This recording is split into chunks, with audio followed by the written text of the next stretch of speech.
ஒரு சமாரியன் கொடுத்த அப்பத்துண்டு பன்றி இறைச்சியை விட அதிக தீட்டானது என்று யூதர்களின் தால்மூத் சட்டம் போதிக்க நம் ஆண்டவராகிய இயேசுவோ ஒரு சமாரிய பெண்ணிடமே சென்று குடிக்கத் தண்ணீர் கொடு என்று கேட்டு யூதர்களின் அர்த்தமில்லாத சட்டத்தை உடைத்தெறிந்தார்.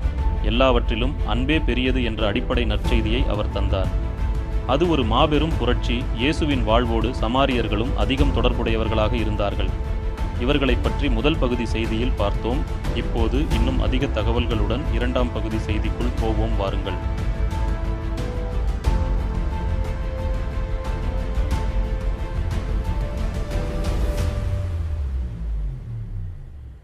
யூதர்கள் சமாரியர்களை புறவினத்தார் என்று சொல்லி ஒதுக்கி விடுவதற்கு பல காரணங்கள் இருந்தன. அவற்றில் முக்கியமானது சமாரியர்கள் தங்கள் இன தூய்மையை இழந்துவிட்டார்கள் என்பது. தாங்கள் இஸ்ரவேல் கோத்திரங்களின் வம்சம்தான் என்று சமாரியர்கள் சொல்வது உண்மைதான். ஆனால் யூதர்கள் அதை ஏற்றுக்கொள்ளவில்லை. யூதர்கள் இவர்களை மேதியா மற்றும் பாரசீக பகுதிகளிலிருந்து வந்த புத்தியர்கள் என்றுதான் அழைக்கின்றனர். லூக்கா 17:18 வரும் அந்நியன் என்ற வார்த்தை இதனையே குறிக்கிறது. சரி, இந்த குத்தியர்கள் யார்? கிமு 8ஆம் நூற்றாண்டில் அசீரியர்களால் சமாரியாவில் குடியமர்த்தப்பட்ட அசீரிய மக்கள்தான் இவர்கள். 2 ராஜாக்கள் 17ஆம் அதிகாரம் 24ஆம் வசனம் இதனை சொல்கிறது. யூதர்களின் எண்ணப்படி இந்த குத்தியர்களுடன் சமாரிய யூதர்களும் கலந்துவிட்டதால் அவர்களையும் குத்தியர்கள் என்றே அழைத்தனர். மேலும் யூதர்கள் இந்த சமாரிய கலப்பின மக்களை புறவின மக்களில் ஒருவராக கருத ஆரம்பித்தனர்.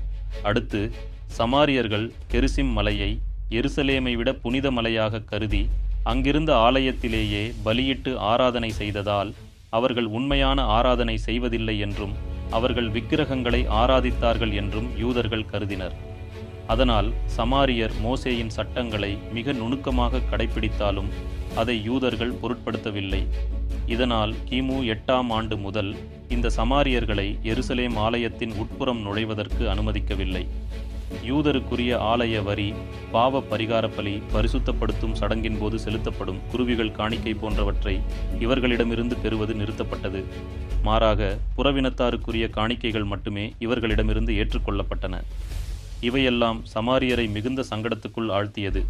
இப்படி இயேசுவின் காலத்தில் சமாரியர் புறவினத்தாராக கருதப்பட்டதால் யூதர்கள் அவர்களுடன் திருமண உறவு ஏதும் வைத்துக் கொள்வதில்லை. யூத ரபிகளின் போதனையான மிஷ்னாவும் இதை தடை செய்கிறது. அது மட்டுமன்றி குழந்தையாக பிறந்தது முதல் ஒரு சமாரியன் தீட்டாயிருப்பதுடன் தன்னை சார்ந்த அனைத்தையும் அனைவரையும் தீட்டுக்குள்ளாக்குகிறான் என்று யூதர்கள் கருதினர். முக்கியமாக இக்காரணத்தால் யூதன் எவனும் சமாரியர்கள் யாரிடமிருந்தும் உணவோ அல்லது தண்ணீரோ கூட பெறமாட்டான்.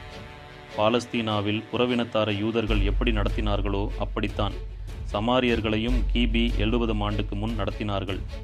மேலும் சமாரியர்கள் நியாயப்பிரமாண திருச்சட்டங்களையோ அதன் ஒரு பகுதியையோ கூட கடைபிடிப்பதில்லை.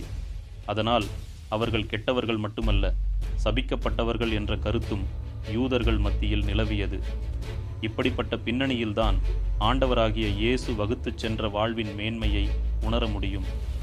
சமுதாயத்தின் மற்றெல்லா பிரிவினரையும் விட சமாரியர்களை யூதர்கள் அடியோடு வெறுத்து புறக்கணித்த சூழலில் ரட்சிப்பு எல்லாருக்கும் உண்டு என்று கற்றுக் கொடுக்க ஆண்டவராகிய இயேசு ஒரு சமாரிய பெண்ணிடம் தாமே வலியச் சென்று பேசி அவளிடம் தண்ணீரையும் கேட்கின்றார்.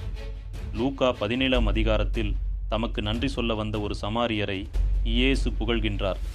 அன்பிற்கு இலக்கணமாக அடிபட்ட ஒரு மனிதனுக்கு ஒரு சமாரியருடைய உதவிகளை முன்மாதிரியாக காட்டுகின்றார். இப்படியெல்லாம் செய்ததன் மூலம் நம் ஆண்டவராகிய இயேசு கிறிஸ்து சொல்ல விரும்பிய நற்செய்தி என்ன தெரியுமா? சமுதாய அடிமைத்தனங்கள் களைந்தெறியப்பட வேண்டும். ஏனென்றால் எல்லாரும் தேவனுடைய பிள்ளைகள்.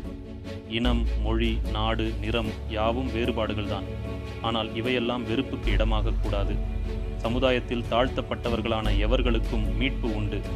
இவைகளையெல்லாம் பார்க்கும்போது தாம் இந்த உலகத்தில் இருந்த காலத்தில் ஆண்டவராகிய இயேசு கிறிஸ்துவைப் போல புரட்சி செய்தவர் ஒருவரும் இல்லை. அந்த இயேசுதான் நமக்கும் இரட்சகராக இருக்கிறார். பாவம், சாபம் என எல்லா அடிமைத்தனங்களிலிருந்தும் விடுதலை கொடுத்திருக்கிறார்.